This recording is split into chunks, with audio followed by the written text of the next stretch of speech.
Hello दोस्तों, स्वागत है आपका हमारे YouTube channel study for exam and knowledge में। अगर आप चैनल पर नए हो तो प्लीज़ चैनल को सब्सक्राइब कर लें। आज हम लोग डिस्कस करने वाले हैं संज्ञा के बारे में। संज्ञा किसे कहते हैं? सबसे पहले ये देखेंगे व्हाट इज़ द नाउन। संज्ञा क्या है? किसी व्यक्ति, वस्तु, स्थान या भाव का बोध कराने वाले शब्द को हम संज्ञा कहते हैं। किसी व्यक्ति, वस्तु, स्थान या भाव का बोध कराने वाले शब्द को संज्ञा कहते हैं। जैसे कुछ उदाहरण यहाँ पे दिया गया है। अपूर्व के कपड़े अलमारी में है। इस सेंटेंस में संज्ञा शब्द बताना है, तो यहाँ पे जो संज्ञा शब्द है किसी व्यक्ति का नाम है। अपूर्व क्या है? किसी व्यक्ति का नाम है। कपड़े एक वस्तु है। स्थान यानी अलमारी क्या बोध करा रहा है? स्थान का बोध करा रहा है। तो यहाँ पे अपूर्व क्या है? संज्ञा शब्द है। कपड़े क्या है? संज्ञा शब्द है। अलमारी क्या है? संज्ञा शब्द है। उसी तरह से दूसरे उदाहरण बताया गया है। सुहानी नृत्य कर रही है। सुहानी किसी का नाम है, तो यह क्या हुआ? संज्ञा हुआ। और यहाँ पे ना तो हमको नृत्य, यहाँ पे भाव और स्थान का बोध कहीं भी नहीं किया जा रहा है, तो यहाँ पे और कोई संज्ञा नहीं है। यहाँ पे सुहानी क्या है? संज्ञा शब्द है। मनुष्य जीवन में यात्रा का बड़ा महत्व है, तो यहाँ पे मनुष्य क्या है? संज्ञा शब्द है। जीवन एक भाव का बोध करा रहा है, यह भी संज्ञा शब्द है। यात्रा, यात्रा भी क्या है? स्थान का बोध करा रहा है, तो यह क्या है? संज्ञा शब्द है। तो यहाँ पे मनुष्य, जीवन और यात्रा क्या है? संज्ञा शब्द है। गांव में एक व्यापारी रहता था। गांव में क्या था? एक व्यापारी रहता था।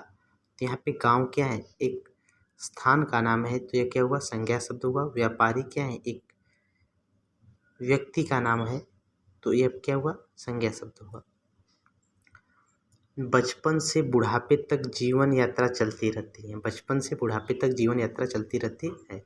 तो बचपन क्या है? संज्ञा, एक भाव का बोध करा रहा है, तो संज्ञा शब्द है। बुढ़ापा भी क्या है? भाव का बोध करा रहा है, तो संज्ञा शब्द है। जीवन यात्रा स्थान का बोध हो रहा है, तो यह भी क्या है? संज्ञा शब्द है। तो इस तरह से किसी दिए गए सेंटेंस में संज्ञा शब्द पहचाना जा सकता है। इसके बाद हम लोग बात करेंगे संज्ञा के भेद कितने होते हैं। संज्ञा के 5 भेद होते हैं। संज्ञा के 5 भेद होते हैं। व्यक्तिवाचक संज्ञा, जातिवाचक संज्ञा, भाववाचक संज्ञा और समुदायवाचक संज्ञा। सबसे पहले बात करेंगे व्यक्तिवाचक संज्ञा किसे कहते हैं। जिस संज्ञा सबसे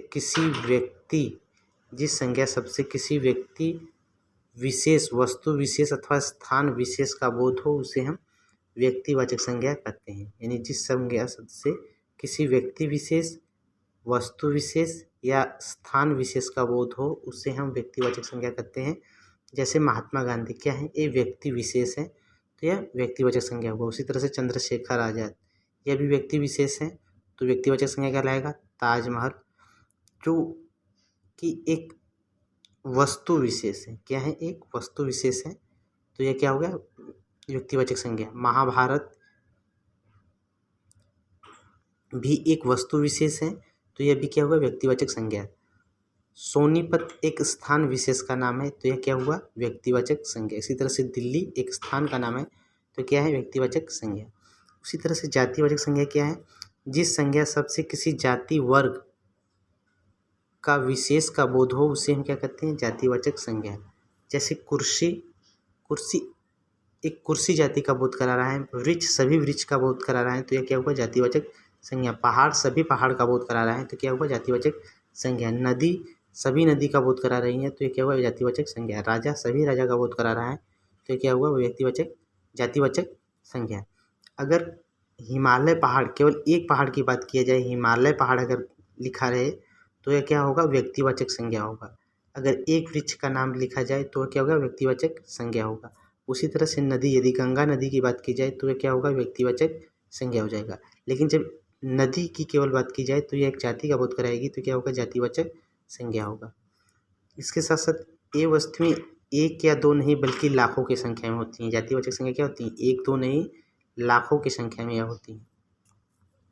इसके बाद बात करेंगे हम लोग भाववाचक संज्ञा।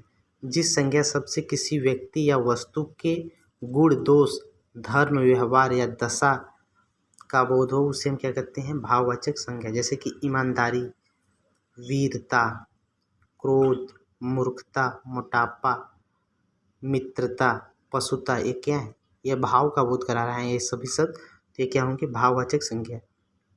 ईमानदारी से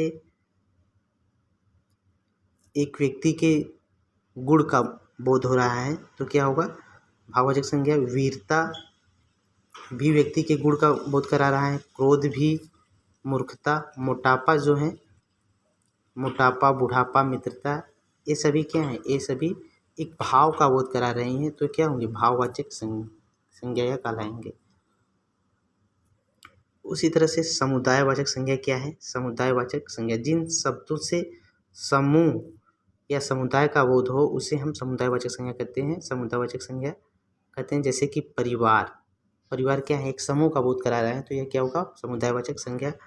दल, सेना, सभा, परिषद, मंडल, पंचायत, ये सभी क्या है, एक समूह का बोध करा रही हैं तो क्या होगा, समुदायवाचक संज्ञा। द्रववाचक संज्ञा जिस संज्ञा शब्द से किसी द्रव या धातु का बोध हो उसे हम द्रववाचक संज्ञा कहते हैं, जैसे कि मिट्टी, आटा, सोना, लोहा, पीतल, ये सभी क्या है, द्रववाचक संज्ञा। जिस संज्ञा शब्द से द्रव या धातु का बोध हो, द्रव का बोध हो या फिर धातु का बोध हो तो उसे हम क्या कहते हैं, द्रववाचक संज्ञा। द्रववाचक संज्ञाएं प्रायः बहुवचन में नहीं होती हैं, यह याद रखेंगे। द्रववाचक संज्ञाएं क्या होती हैं, प्रायः बहुवचन में नहीं होती हैं। इसके बाद हम लोग बात करेंगे भाववाचक संज्ञाओं की रचना किस तरह से की जाए। यानी भाववाचक संज्ञाओं का निर्माण 5 प्रकार से किया जाता है।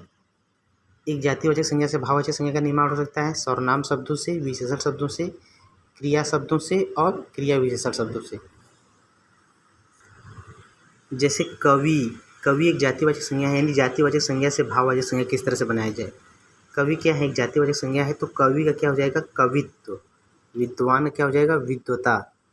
बच्चा क्या हो जाएगा, बचपन। शत्रु का शत्रुता। छत्री का छत्रित्व। दानव का दानवता।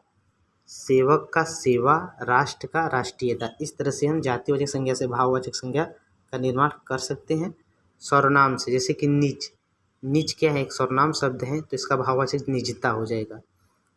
अहं का अहंकार हो जाएगा। सर्व का क्या होगा, सर्वस्व हो जाएगा भाववाचक संज्ञा। अपना का अपनत्व हो जाएगा। मम का ममत्व हो जाएगा। स्व का स्वत्व हो जाएगा। विशेषण से किस तरह से बताएंगे, दक्ष का क्या हो जाएगा, दक्षता। व्यस्त का क्या हो जाएगा, व्यस्तता। चिकना का क्या हो जाएगा, चिकनाहट। मीठा का मिठास।